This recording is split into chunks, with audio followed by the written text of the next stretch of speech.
Opiniones, puntos de vista acerca de la realidad nacional.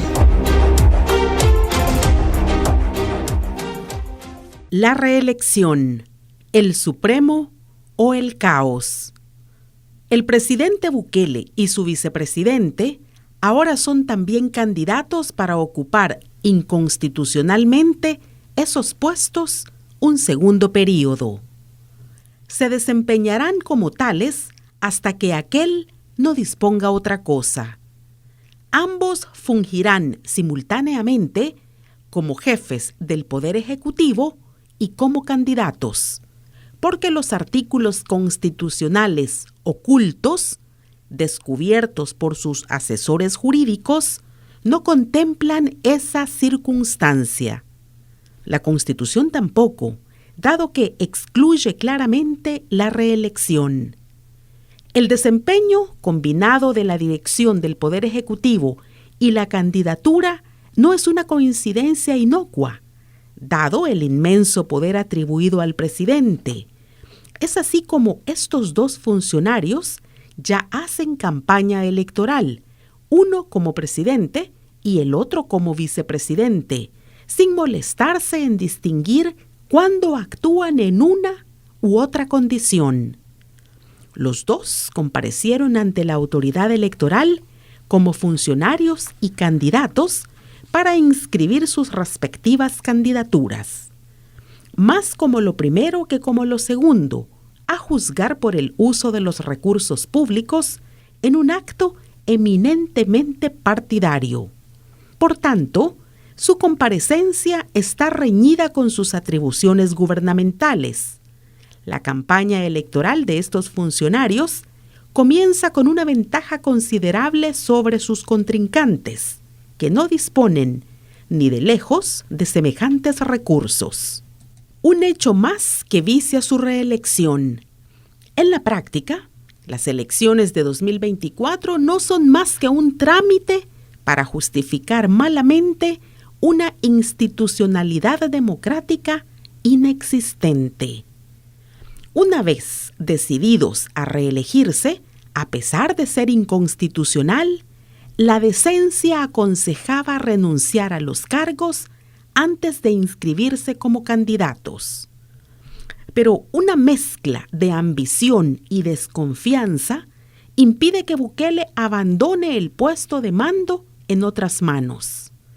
No confía en sus allegados como para dejarles el poder hasta el 1 de junio del próximo año. Su vicepresidente, un accesorio de la coreografía, no puede ser menos. Permanece en el elenco porque ha desempeñado satisfactoriamente el papel asignado por las guionistas de Casa Presidencial. Su exploración en las profundidades de la Constitución para dar con los artículos escondidos no ha sido poca cosa. Si al final Bukele tiene a bien interrumpir el ejercicio de la presidencia para cumplir con la formalidad de introducir un intervalo entre lo que han dado en llamar el primer y segundo período, es muy dudoso que su sustituto goce de independencia para gobernar. El designado deberá responder ante la sociedad y la ley por unas decisiones impuestas por Bukele y sus socios. Esto ya ocurre en otros niveles de la dictadura. La alcaldía de Soyapango, cuya alcaldesa fue fulminada y encarcelada por ir demasiado lejos, es ahora gobernada por la comisionada presidencial. Esta funcionaria, cuya ética ha sido cuestionada, ha anulado al Consejo Municipal con la conformidad y colaboración de sus integrantes. La dictadura no puede arriesgarse a que el municipio más poblado de San Salvador sea gobernado de forma independiente, tal como ordena la ley. Si esto ocurre en Soyapango, con mucha mayor razón en el ámbito nacional. Un sustituto independiente en la presidencia es demasiado riesgo para los Bukele. No vaya a hacer que se le suban los humos y se quede con el mandado. La única promesa reelectoral conocida de Bukele es la conservación del estado de excepción. ¿Es él o el caos? La dictadura se asienta cada vez más en el miedo a la anarquía social. Pero ese dilema es falso.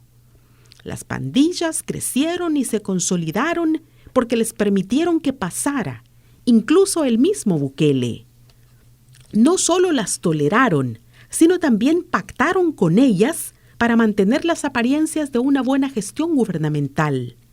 Además, la represión no es tan eficaz como aparenta Bukele. Sin embargo, su campaña reelectoral descansa en el terrorismo estatal. Nada extraño, dado que esa es la razón fundamental de su popularidad. La eficacia del terror está probada históricamente desde 1931. En ese entonces, el miedo al comunismo dejó a la sociedad a merced de los caprichos de la oligarquía y los militares. Comunismo era cualquier reforma al orden establecido. En el orden de Bukele, el miedo a las pandillas tiene a la gente a sus pies. Más allá del terror, Bukele tiene muy poco que ofrecer por falta de recursos humanos y financieros. La incompetencia es manifiesta en el sinnúmero de obras emprendidas, pero no concluidas, prometidas, pero no realizadas, o ejecutadas y mal logradas. Tampoco dispone de fondos para cubrir los gastos de funcionamiento. Casi la cuarta parte del presupuesto la destina a pagar una deuda que, en lugar de disminuir, tiende a crecer. En su segundo mandato, reforzará el 80% del Producto Interno Bruto si no se presentan catástrofes medioambientales a las cuales el país es muy vulnerable. La baja inversión, el débil crecimiento de la actividad económica, la disminución del ingreso y el aumento del gasto y la corrupción tienden a elevar aún más la deuda. Estas estrecheces no dejan mucho margen para otra cosa que no sea represión y terror. Por Rodolfo Cardenal, director del Centro Monseñor Romero. Hasta aquí la opinión de hoy.